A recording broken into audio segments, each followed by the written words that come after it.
আজ আমি তোমাদের সাথে শেয়ার করব আমার প্রেগন্যান্সির প্রথম 3 মাসের জার্নি। প্রথম 3 মাস আমি কিভাবে কাটিয়েছি বা আমার সাথে কি কি হয়েছে সেগুলোই আজকের এই ভিডিওতে তোমাদের সাথে আমি আলোচনা করব। তো নমস্কার, আমার গ্ল্যামারাস মৌসুমী ব্লগে তোমাদেরকে অনেক অনেক স্বাগত। প্রেগন্যান্সির প্রথম 3 মাস মানে হচ্ছে ফার্স্ট ট্রাইমেস্টার, যেটা আমার পক্ষে কিন্তু ভীষণ ভীষণ মানে অবস্থা খারাপ ছিল। সকলের হয়তো হয় না, সকলের খুব ভালোই যায়, কিন্তু আমার ফার্স্ট ট্রাইমেস্টার ভীষণই খারাপ গেছে শরীরের দিক থেকে। যখন থেকে আমি জানতে পারি যে আমি প্রেগনেন্ট, তো তখন আমি ভাবতাম যে এই যে প্রেগনেন্ট হলে যে সবার বমি হয়, মাথা ঘোরে, বাট আমার তো কিছুই হচ্ছে না। তো তার 1 সপ্তাহ পর থেকেই মানে আমার সকালবেলা ঘুম থেকে উঠলেই বমি, দাঁত মাজতে মাজতে আমার বমি হয়ে যেত। যদি বেশিক্ষণ ব্রাশ যদি মুখে করে রেখে দিতাম তো বমি হয়ে যেত। এবার সকালবেলা উঠে আমার হাজব্যান্ড কাজে যায়, তো তার জন্য ধরো রান্না বান্না করা, এবার আমি সেই কাজ করে যে রান্না বান্নাটাও যে বসাবো সেটাও করতে পারতাম না, এত মাথা ঘুরতো আমার। তো এই মাথা ঘোরা সকালবেলাটা বেশি হতো আমার কাছে, রাত্রির বেলা সেরকম কিছুই হতো না। রাত্রির বেলা আমি সমস্ত কিছু করতে পারতাম, কিন্তু সকালবেলা উঠলেই যেন মাথা ঘোরা, বমি। বমিটা এই নয় যে যে যা খেতাম তাই বমি হয়ে যেত, কিন্তু ওই ঘুম থেকে উঠে যে হয় না, মানে আমি যদি জলও খেতাম খালি পেটে সেটাও বমি হয়ে যেত।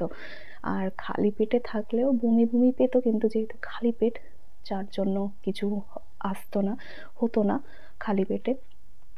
তো এই যে সকালের প্রথমে ঘুম থেকে উঠে বমি হতো, আর একবার সারাদিনে আর বমি হতো না, আর একবার বমি হতো সেই রাত্রির বেলা খাবার পর একবার বমি হয়ে যাবে, তখন তো পেটটা খালি হয়ে যাবে, বমি হয়ে যাওয়ার পর তখন আবার খিদে পাবে, তখন আবার একটু খেয়ে নিলে তারপর আর মানে সারাদিনে আমার দুবার বমি হতো, এক তো সকালে ঘুম থেকে উঠে আর একবার রাত্রিরে হতো।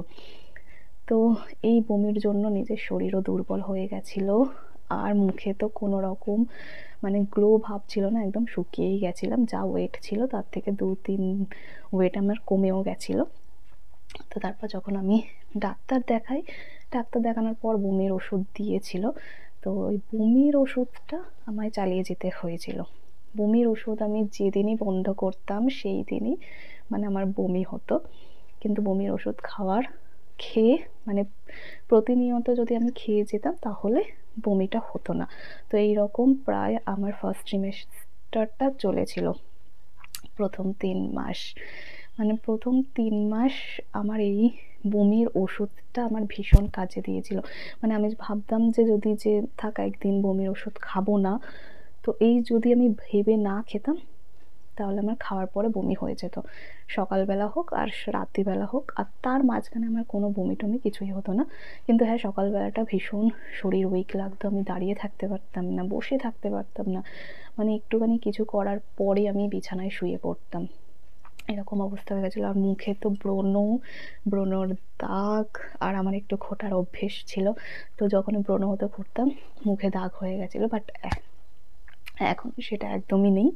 এই ছিল আমার ফার্স্ট ট্রাইমেস্টারের কাহিনী, যেটা হয়তো সবার সাথে মিলবে না, সবার হয়তো খুব ভালোভাবে কাটে প্রেগনেন্সিটা, কিন্তু আমার ফার্স্ট ট্রাইমেস্টারটা ভীষণ খারাপভাবে কেটেছিল। শরীর ভীষণই দুর্বল হয়ে গেছিল, বাট তাও হ্যাঁ, কিছু খেতেও পারতাম না, মানে ভাত কোনো কিছুর গন্ধ আমার সহ্য হতো না, কোনো কিছুর গন্ধ নয়, মানে মাছের গন্ধ বলো, ডিমটা খেতাম, ডিম সেদ্ধটা খেতাম, ডালের গন্ধ, ভাতের গন্ধ, কোনো কিছুর গন্ধই আমার সহ্য হতো না, কিন্তু তাও ভাতটা তো খেয়ে যেতে হতো। আর এই সময় রুটিটা ভালো লাগতো, তো রুটিটা খেতাম রাত্রিরে করে, আর ভাতও অল্পটুকু খেতাম, না খাওয়ার মতো, ওই ভাত ডাল আলু ভাতে আর ডিম সেদ্ধ, ব্যাস, আর কিছুই খেতে পারতাম না সেরকম কিছু। আর রাত্রিরে রুটি, আর রুটির সাথে ডাল সেদ্ধ মাঝে মাঝে খেতাম, দুধ খেতাম,